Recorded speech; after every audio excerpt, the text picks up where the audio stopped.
What's up, guys? It's SRC bringing you another Modern Warfare 3 gameplay, and this time it's a domination on the map mission. And it actually was one of those games that I was actually really proud of because it was one of those epic comeback moments.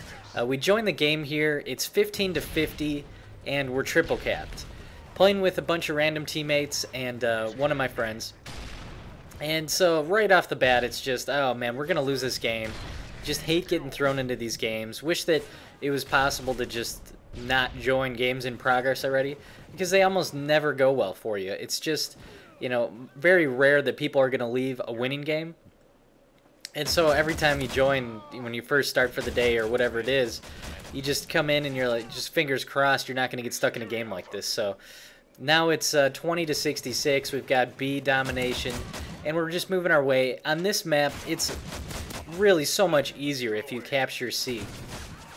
Holding C and B is so much easier than A and B because the spawn trap is so easy to put on to A that it's just really ridiculous. So really even more important than having B is having the C flag on this.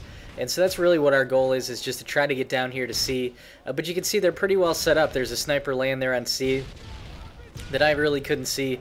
And using the striker here, it's just really hard to get people obviously out of the long range fights like that. So here I come around and I'm still just kind of not really sure where he's at, if he's still up there sniping, and so I'm just trying to clear out our side of B and kind of push into theirs a little bit and try and get a little bit of map control, a little bit of map positioning, so that we can hopefully get them spawning back at A, kind of get the spawn flip going on. And in order to do that, you're going to need to have multiple teammates come all the way back to C. Just one person, it's pretty rare to flip the spawns.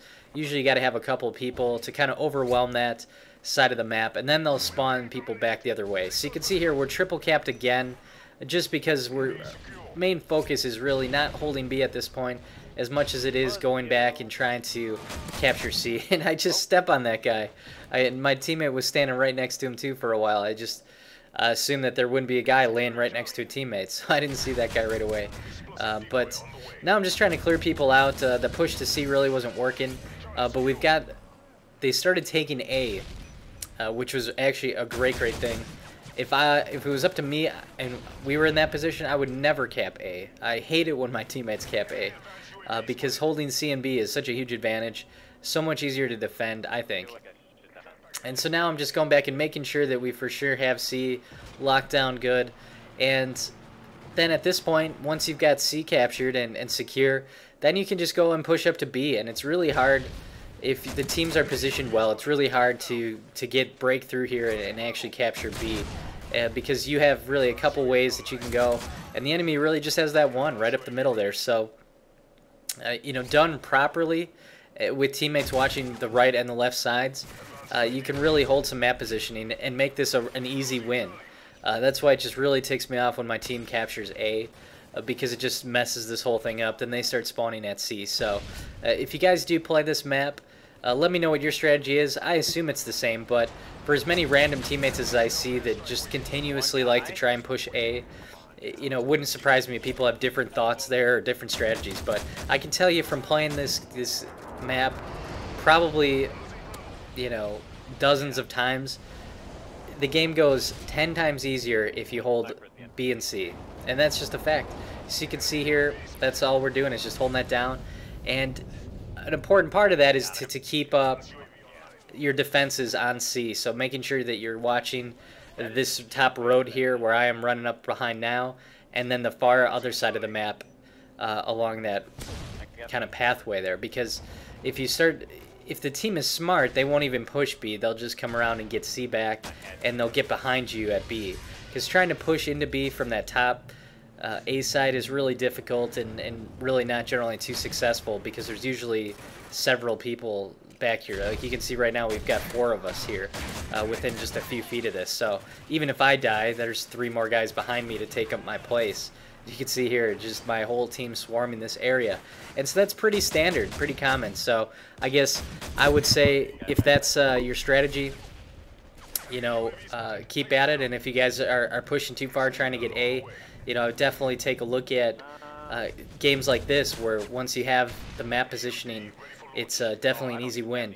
And I've been on both sides of it. I've been on the other end of it where we just cannot get C and we're stuck at A.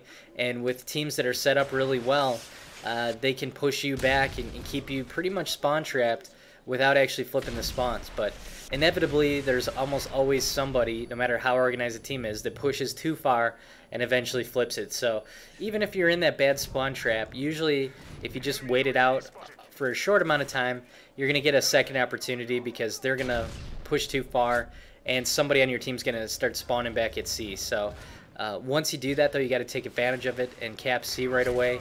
And then usually the other team will kind of panic and then go capture A, just so they can keep the points going. But I would definitely tell you that not having A is not a big deal. You really just want to, even if it means sacrificing those points for a while, just let the other team hold A so that eventually they'll spawn back there. The worst thing you can do really in any position is cap A.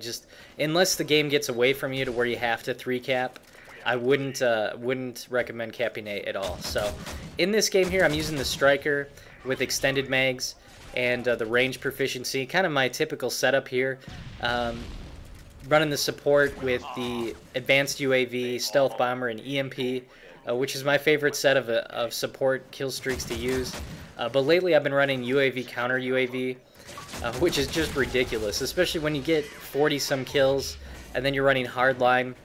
It only takes 3 to get that going, and then you just cycle through them so many times. So with 40+ kills in a game, and then capturing flags throughout and getting assists to count as kills with hardline, you can call in 9 or 10 UAV counter UAV combos in a game, and then if you have other people on your team doing it too, it's just constant UAV spam, constant counters for the other team, and it's a huge advantage. So that's one way that we play sometimes.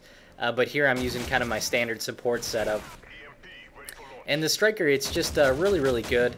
I enjoy this weapon a lot. I started playing with the KSG again today, and that actually didn't go so well. I think maybe you got to have damage on it to make it good, but the problem I find with it is if you don't get the one-shot kill, you're just almost for sure dead because the fire rate between shots is so slow, and it can be a little difficult. Now, I've seen people post ridiculous gameplays with it, and when you get one-shotted with it, it's seriously frustrating on the other side, but it doesn't seem like I can get one-shot kills more often than not. I'd say it's maybe 50-50, which it just is too frustrating to play with.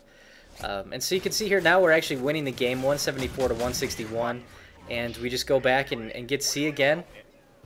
We've got the right map positioning, and I've got my EMP all set up again here for the end of the game, and so it's just going to be an easy victory at this point. So it really feels good to win games that you didn't think you had a chance in, or when you kind of picked your teammates up, put them on your back and said, let's do this, let's go win this game, even though it probably was a lost cause for a lot of people.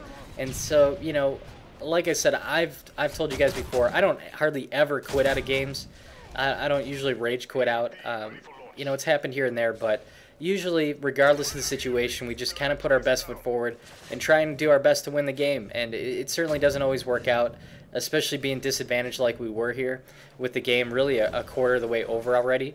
But in this game, playing the right strategy that we played so many times before, using a really good gun and just putting the pressure on, trying to get a bunch of kills, it worked out really well. So 200 to 172 is the final.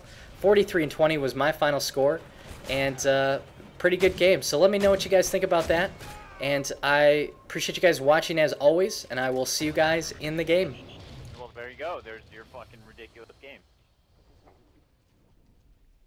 Especially since they had a 3-cap. Oh, look at that team. They were all noobs. They had a